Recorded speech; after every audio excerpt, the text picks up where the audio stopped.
Hello, my friend. Welcome to your sleep story. My name is Stephen Dalton. I'm an Irish storyteller, and it's my great privilege to be the voice that you listen to as you go to sleep tonight. In tonight's story, we rejoin Seamus, the lighthouse keeper, but don't worry if you haven't heard his story before. Each story stands tall on its own, like a lighthouse. Seamus lives a simple life on a little Irish island and looks after his lighthouse, and tonight you're invited to observe the peaceful world of Seamus. This is another story that I didn't write out beforehand. I simply closed my eyes and spoke the world of Seamus into the microphone. Apart from when Seamus reads his book, you'll understand when you hear it. Okay, let's do the relaxation session now, which will take a few minutes before tonight's sleep story. I'm going to count down from 10 to 1, and as I do, allow yourself to let go more and more. 10. Feel the support of the bed beneath you, or the floor, or whatever you may be lying on. And beneath that, beneath all of us, feel the support that the earth offers. Feel that constantness, and allow that feeling of support now to enable you to let go a little bit more. There's no need to hold on right now.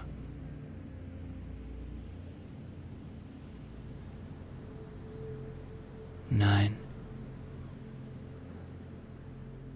Feel into your body. Notice anything, whether it be a little bit of pain, or a tingling,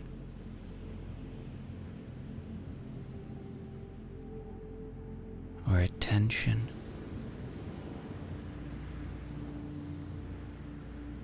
And just see if you can let go a little bit more again. Maybe you're holding in your feet. Maybe your hands.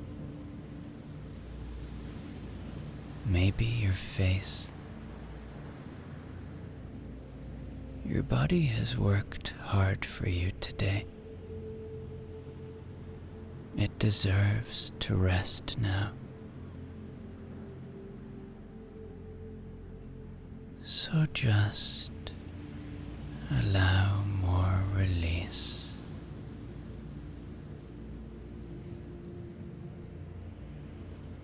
8.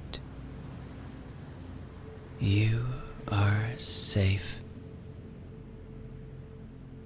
Allow my voice to be a calming anchor of safety tonight.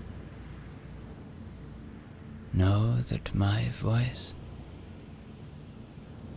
will always bring you to safe places.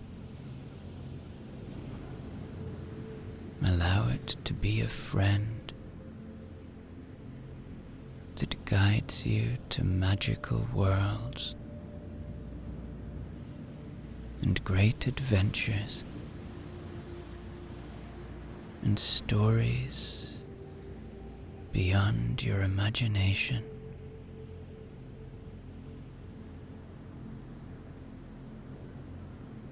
7. The day is done. Whatever has been, has been. Whatever will be, will be. But right now, in this moment, just see if you can let go of any thoughts that keep arriving. Don't fight them. They are a part of being human. Just see them for what they are as they arrive,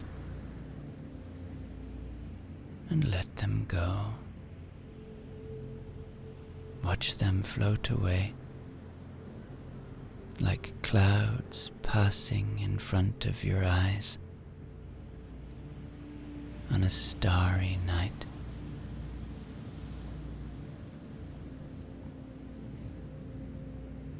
Six. Peace lives inside of you. It's always there.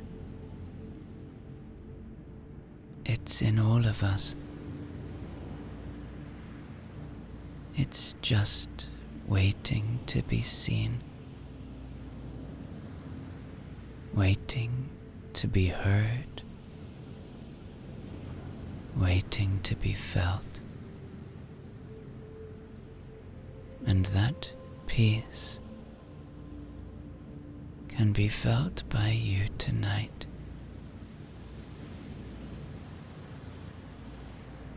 Breathe in now.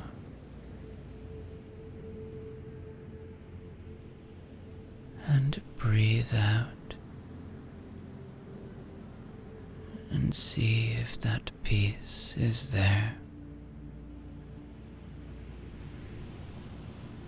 5. You deserve rest. You deserve sleep. We all do. Know that fact. Know deep inside yourself that you are deserving of this rest. In fact, you are better for it. Not just for yourself, but for those around you. Sleep is your friend. It is healing, and it is welcoming you tonight.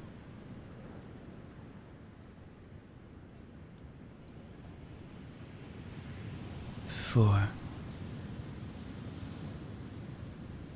Allow yourself to feel a little gratitude now for this moment, for the ability to listen to this sleep story, to indulge in this healing time.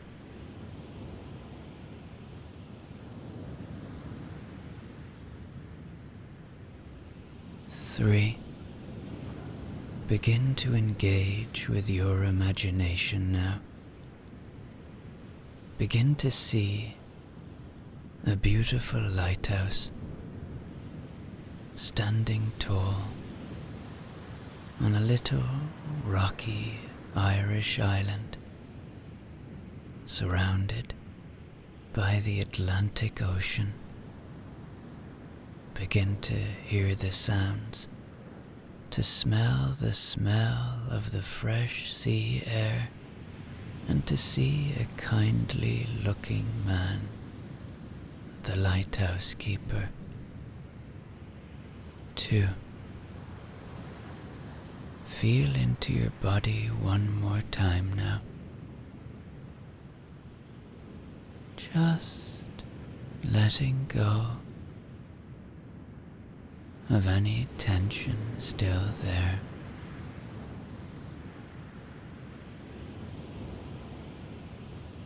One. Completely letting go now. As I tell you tonight's sleep story. Seamus stands at the foot of the lighthouse after just coming up from the beach. It's late morning now, and as he looks at the door to the lighthouse, he realizes that it could really do with being painted. He decides that now is as good a time as any, and he goes to the little shed next to where the chickens live, and he retrieves the paint. Oh, did I mention that Seamus has a dog? Yes, a lovely old Irish red setter that goes by the name of Era.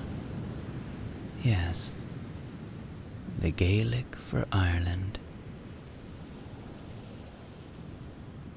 Seamus loves his dog Era, and Era loves Seamus. Era has the perfect life for a dog, really.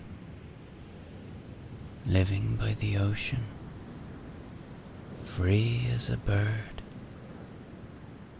and all the attention he could want from his beloved master.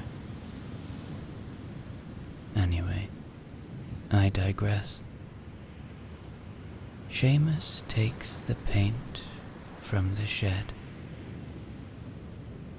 and the brushes, which he had made sure to wash the last time he painted the door, which must have been last year, or was it the year before?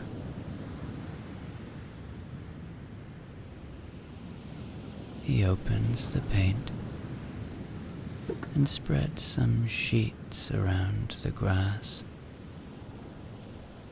Then he begins the process of taking the old paint off and cleaning the door down. He loves this kind of work. He doesn't take it for granted that he's out in the beautiful ocean air on this tiny Irish island in the late spring, and he has everything he needs, and he has peace in his soul, and he is able to settle into his work with great ease and great dedication.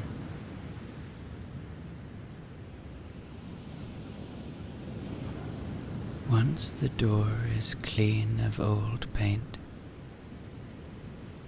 Seamus begins the process of painting it fresh. He rhythmically applies the deep blue color. He has done this many times before, and it's always the same color. Of course, the lighthouse itself needs painting too, but that's normally done by more than just Seamus. That's a big undertaking. As he paints, he breathes in and out, enjoying the feeling of just being. The wind blows through his long grey hair.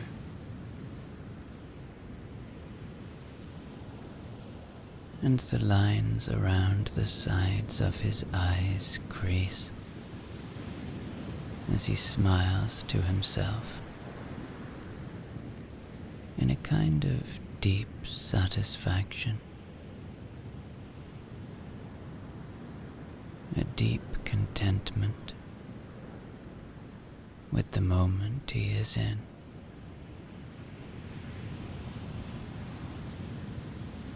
He is wearing his usual blue overalls. He has 5 of these. He has had them for many years.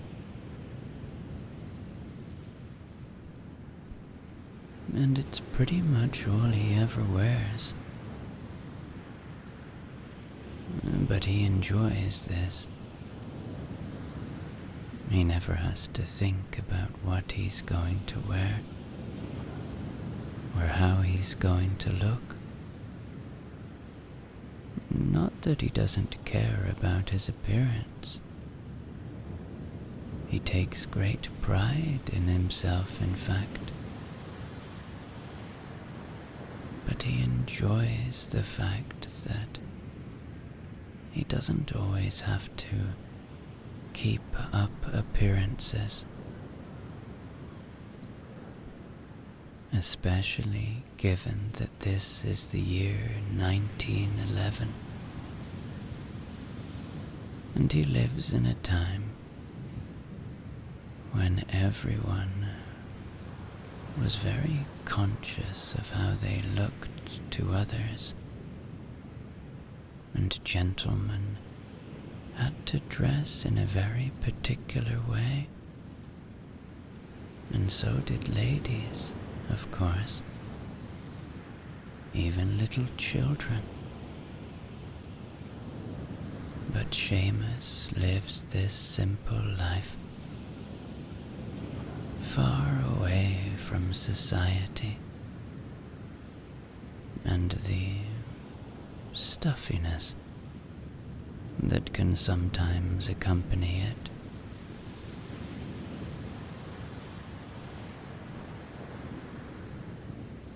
After he finishes the first coat, he decides to take a little break, and he goes into the kitchen.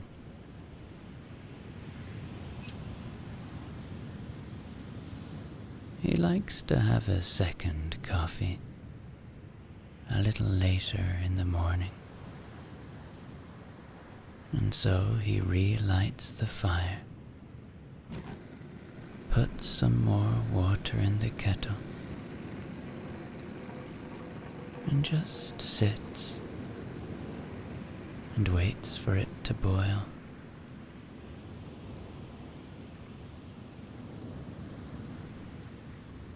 The window in the kitchen is open, and the gulls are flying around above. It's like they know Seamus's rhythms. They know when it's coming close to Seamus's lunchtime.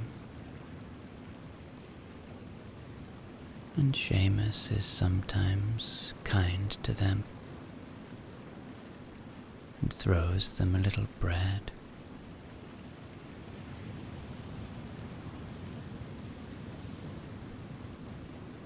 He looks out through the window, out to the wild Atlantic Ocean.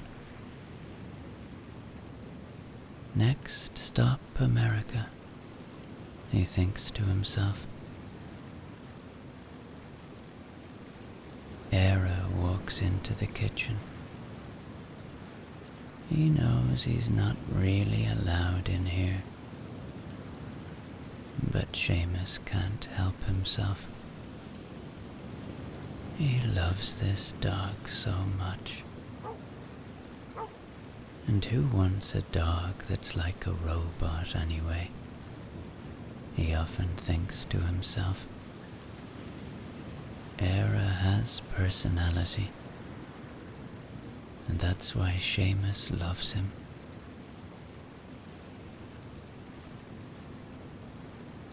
The water finishes boiling, and Seamus puts some coffee into the little pot and mixes it with the boiling water and puts it back onto the heat for another little while.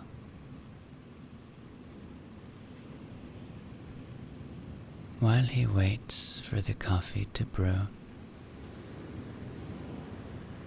he can smell both the coffee and the salty sea air, and he can feel the warmth of the sun on his face as it gently moves around and starts to shine through the window. Only gently, mind you. It's not too warm. Just perfect, as it often can be on an Irish island in the springtime.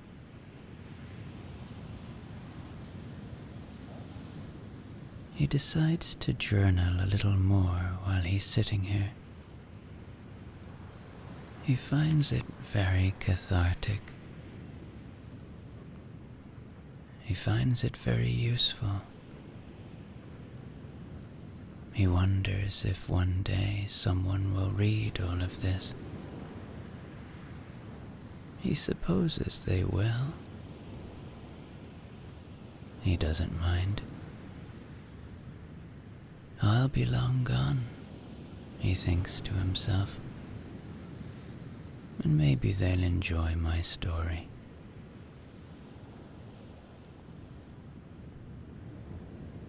May 28th of May, 1911. Continued.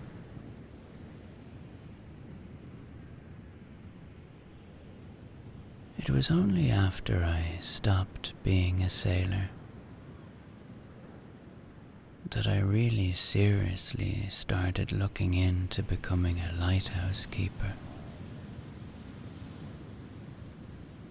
I remember visiting Galway, that great city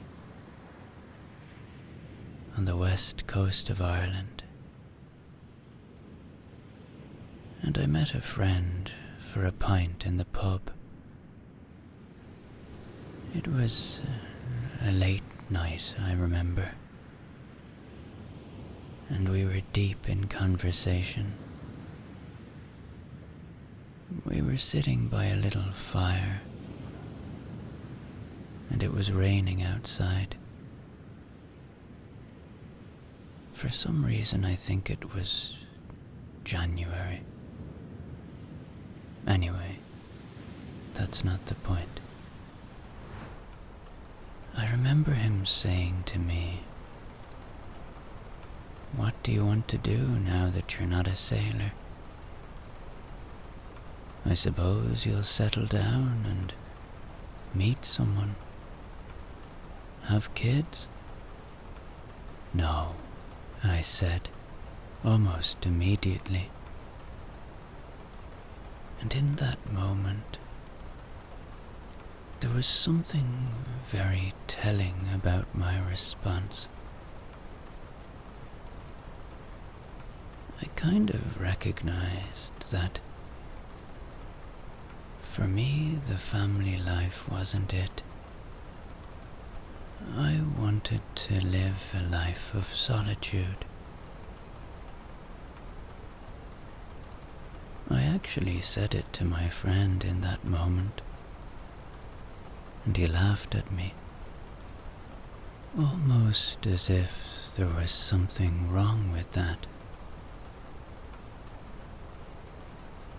And so I made my case. Who says I have to have a family, I said. I love people. I love my friends. But I'm happy on my own. And I love the ocean. And it was the very next morning, in fact,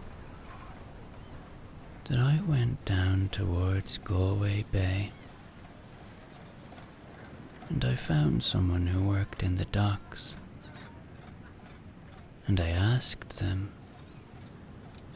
"How do you get into the lighthouse keeping?" And sure, it wasn't long before I was putting on the uniform, and soon I was manning my first lighthouse. I was part of a team back then. There were a few of us. I would work shifts.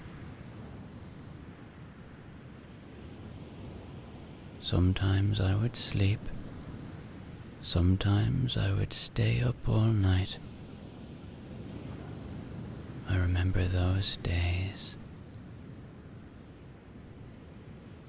I would sit with the light, make sure it was going throughout.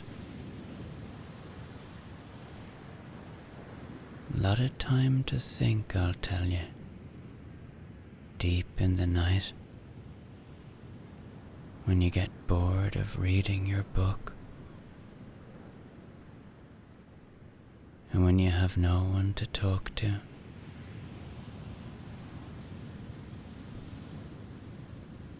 A person learns a bit about themselves, but I loved it.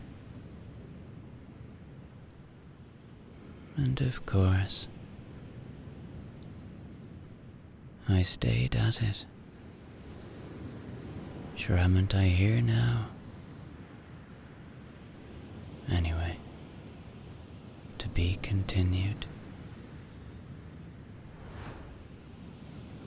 The coffee is ready, and Seamus pours it into a little bowl and goes outside to sit on his favorite log. He looks up to the lighthouse as he sips his coffee. Such a beautiful thing, he thinks.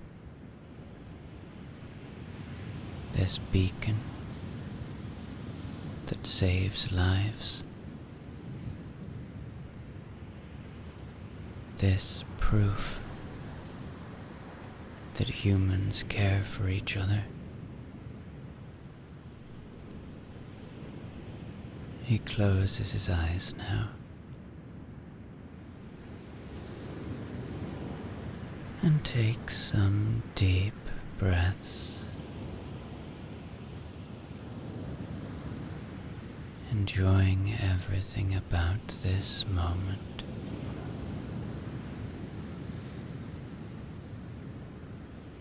This is his moment.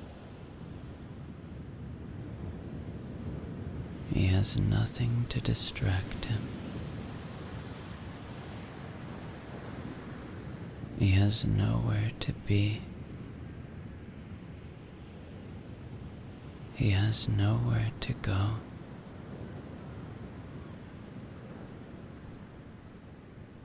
He is the master of his own existence.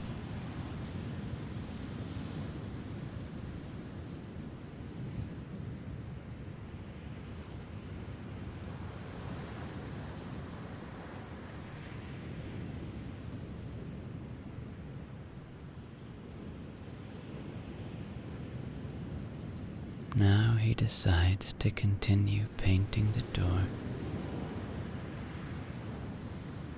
He goes back and rhythmically applies the next coat.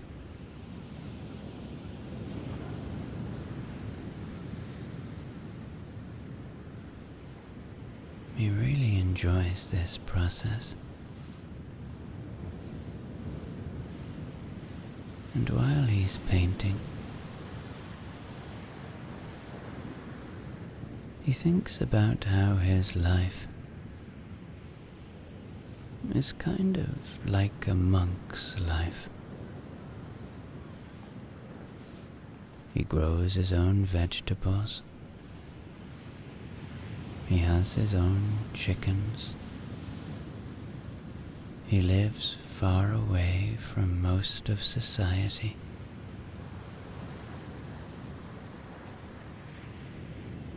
He meditates.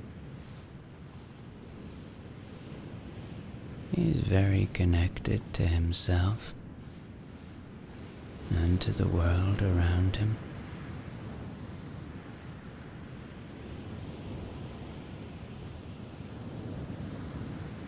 There's something in that, he thinks to himself.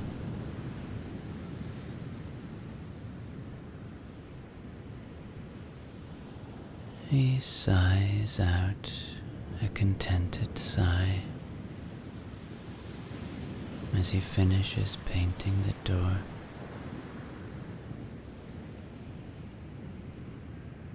After all of this activity, he decides that now is a good time to have a little lie down in his little room,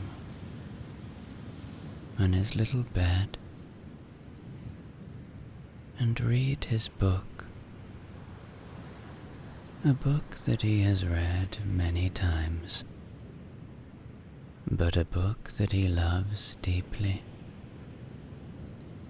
Treasure Island by Robert Louis Stevenson. He opens the book on the chapter he was last reading and begins from the start again. Chapter 10. The Voyage. All that night we were in a great bustle, getting things stowed in their place, and boatfuls of the squire's friends, Mr. Blandly and the like, coming off to wish him a good voyage and a safe return.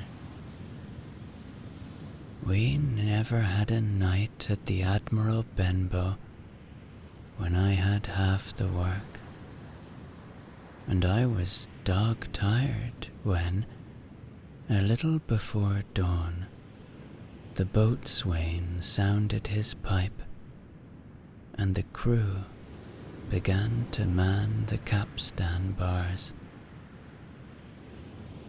I might have been twice as weary, yet I would not have left the deck. All was so new and interesting to me. The brief commands, the shrill note of the whistle, the men bustling to their places in the glimmer of the ship's lanterns. Now, barbecue, tip us a stave, cried one voice. The old one, cried another. Aye, aye, mates, said Long John, who was standing by, with his crutch under his arm, and at once broke out in the air, and words I knew so well. 15 men on the dead man's chest. And then the whole crew bore chorus. Yo ho ho, and a bottle of rum, and at the third hoe drove the bars before them with a will. Even at that exciting moment, it carried me back to the old Admiral Benbow in a second, and I seemed to hear the voice of the captain piping in the chorus. But soon the anchor was short up. Soon it was hanging, dripping at the bows. Soon the sails began to draw, and the land and shipping to flit by on either side. And before I could lie down to snatch an hour of slumber, the Hispaniola had begun her voyage to the Isle of Treasure.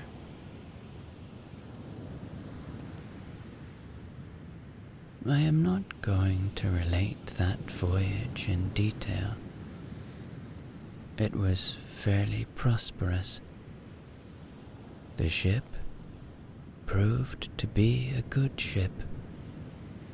The crew were capable seamen, and the captain thoroughly understood his business. But before we came to the length of Treasure Island, 2 or 3 things had happened which require to be known. At this point, Seamus's eyes grow heavy,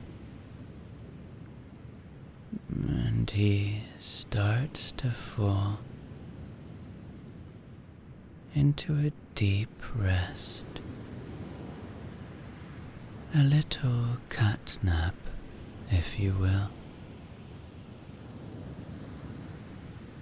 Era comes in and lies on the ground next to his bed,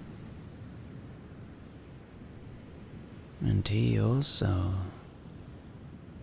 feels a little sleepy.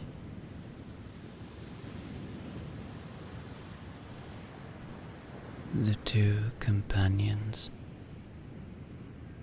rest for quite some time.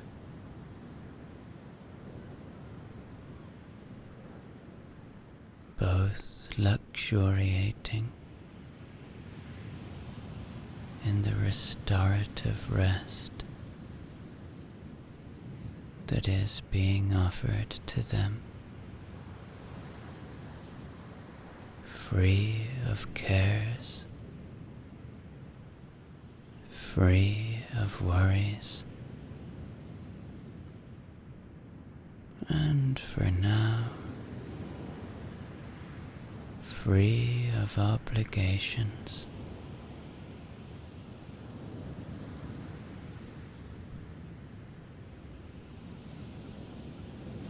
Some time passes, and eventually Seamus gently comes back and realizes that it is getting late. Late enough to start thinking about the evening routine. He goes outside and takes a deep in-breath of that fresh ocean air.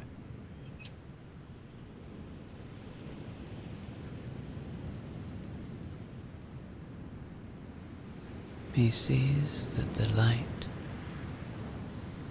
is beginning to fade, and the sun is beginning to say goodbye to the day. He knows what he needs to do, for he has done it thousands upon thousands of times. He goes back inside and begins the climb up to the top of the lighthouse. Step by step,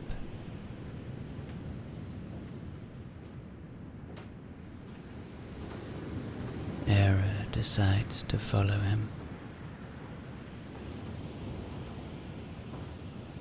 She enjoys the view from the top. And as Seamus climbs the steps, he wonders for how many more years he will do this. He feels young. He feels able. And it's not like there are people queuing up to replace him.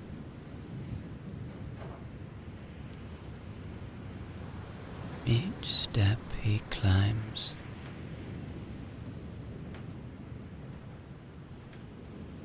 he feels a little bit more grateful for the life that he has had, for the friends and the animals, for his health, for his family, his parents and his sister.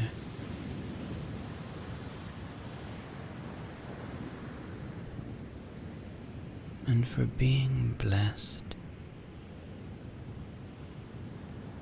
with a home on this beautiful island, far away from civilization.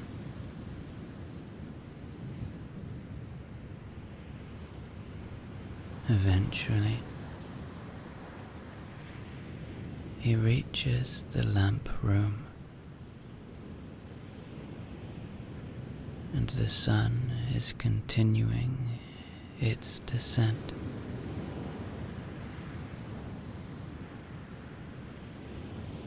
There are many places upon this planet to watch a sunset,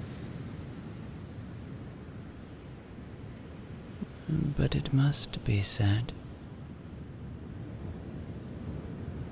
Seamus believes that the best sunset is to be seen from atop his lighthouse on the western side of the little island that he has lived on for all these decades. He sits for a moment with Era by his side. The two old friends in quiet agreement that this is a moment to be savored, a moment of shared friendship, a moment ever happen once. Yes, there have been sunsets before, and yes, there will be sunsets again. But this sunset is one of a kind. The lighthouse keeper thinks to himself.